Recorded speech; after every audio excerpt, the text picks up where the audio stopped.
Celsius ಇರಬಹುದು. ಇದು ಸೂರ್ಯನ ಮೇಲ್ಮೈಯ ತಾಪಮಾನಕ್ಕೆ ಸಮಾನವಾಗಿದೆ. ಅತಿಯಾದ ಒತ್ತಡದಿಂದ ಇದು ಘನ ಸ್ಥಿತಿಯಲ್ಲಿದೆ. ಜ್ವಾಲಾಮುಖಿ ಆಸಕ್ತಿದಾಯಕ ಸಂಗತಿ, ಮಾನವರು ಇದುವರೆಗೆ ಕೊರೆದ ಅತ್ಯಂತ ಆಳದ ಕೊಳವೆ ಸುಮಾರು 12 ಕಿಲೋಮೀಟರ್ ಮಾತ್ರ. ಅದು ಭೂಮಿಯ ಒಳಭಾಗದವರೆಗೆ ತಲುಪಲು ಬೇಕಾದ ದೂರದ ಒಂದು ಸಣ್ಣ ಭಾಗ ಮಾತ್ರ. ಆದ್ದರಿಂದ ಭೂಮಿಯ ಒಳಭಾಗದ ಬಗ್ಗೆ ನಮ್ಮ ತಿಳುವಳಿಕೆ ಮುಖ್ಯವಾಗಿ ವೈಜ್ಞಾನಿಕ ಅಳತೆಗಳು ಮತ್ತು ಅಧ್ಯಯನಗಳ ಮೇಲೆ ಆಧಾರಿತವಾಗಿದೆ. ಭೂಮಿಯ ಒಳಭಾಗ ಇನ್ನೂ ಅನೇಕ ರಹಸ್ಯಗಳನ್ನು ಹೊಂದಿದೆ. ಹೊಸ ಸಂಶೋಧನೆಗಳ ಮೂಲಕ ವಿಜ್ಞಾನಿಗಳು ಅದರ ಬಗ್ಗೆ ಇನ್ನಷ್ಟು ತಿಳಿದುಕೊಳ್ಳುತ್ತಿದ್ದಾರೆ. ನಾವು ಇವಾಗ ನೀರಿನ ಅಲೆ ಸಾಗರಗಳ ರಹಸ್ಯಗಳ ಬಗ್ಗೆ ತಿಳಿದುಕೊಳ್ಳೋಣ. ಸಾಗರಗಳು ಭೂಮಿಯ ಅತ್ಯಂತ ದೊಡ್ಡ ರಹಸ್ಯಗಳಲ್ಲಿ ಒಂದಾಗಿವೆ.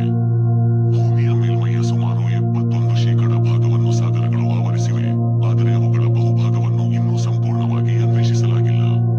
ನೀರಿನ ಅಲೆ 1. ಮರಿಯಾನಾ ಕಂದಕ. Mariana trench. ಇದು ಭೂಮಿಯ ಅತ್ಯಂತ ಆಳವಾದ ಸಾಗರ ಕಂದಕ. ಇದರ ಆಳ ಸುಮಾರು 11 ಕಿಲೋಮೀಟರ್. ಅಲ್ಲಿ ಒತ್ತಡವು ತುಂಬಾ ಹೆಚ್ಚಿರುತ್ತದೆ. ಆಕ್ಟೋಪಸ್ 2. ವಿಚಿತ್ರ ಜೀವಿಗಳು. ಆಳ ಸಮುದ್ರದಲ್ಲಿ ಸೂರ್ಯನ ಬೆಳಕು ತಲುಪುವುದಿಲ್ಲ, ಆದರೂ ಅಲ್ಲಿ ಅನೇಕ ವಿಶಿಷ್ಟ ಜೀವಿಗಳು ವಾಸಿಸುತ್ತವೆ. ಹೊಳೆಯುವ, ಜೈವಿಕ ಹೊಂದಿರುವ ಮೀನುಗಳು, ದೈತ್ಯ ಸ್ಕ್ವಿಡ್ಗಳು, ಅಪರೂಪದ ಸಮುದ್ರ ಹುಳುಗಳು ಮತ್ತು ಇತರ ಜೀವಿಗಳು. ಜ್ವಾಲಾಮುಖಿ 3. ಸಮುದ್ರದ ಅಡಿಯ ಜ್ವಾಲಾಮುಖಿಗಳು. ಸಾಗರದ ತಳದಲ್ಲಿ ಸಾವಿರಾರು ಜ್ವಾಲಾಮುಖಿಗಳಿವೆ.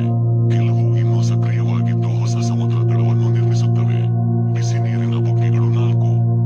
ಹೈಡ್ರೋಥರ್ಮಲ್ ವೆಂಟ್ಗಳು. ಸಮುದ್ರದ ತಳದಲ್ಲಿ ಬಿಸಿನೀರು ಮತ್ತು ಖನಿಜಗಳನ್ನು ಹೊರಸೂಸುವ ವೆಂಟ್ಗಳಿವೆ.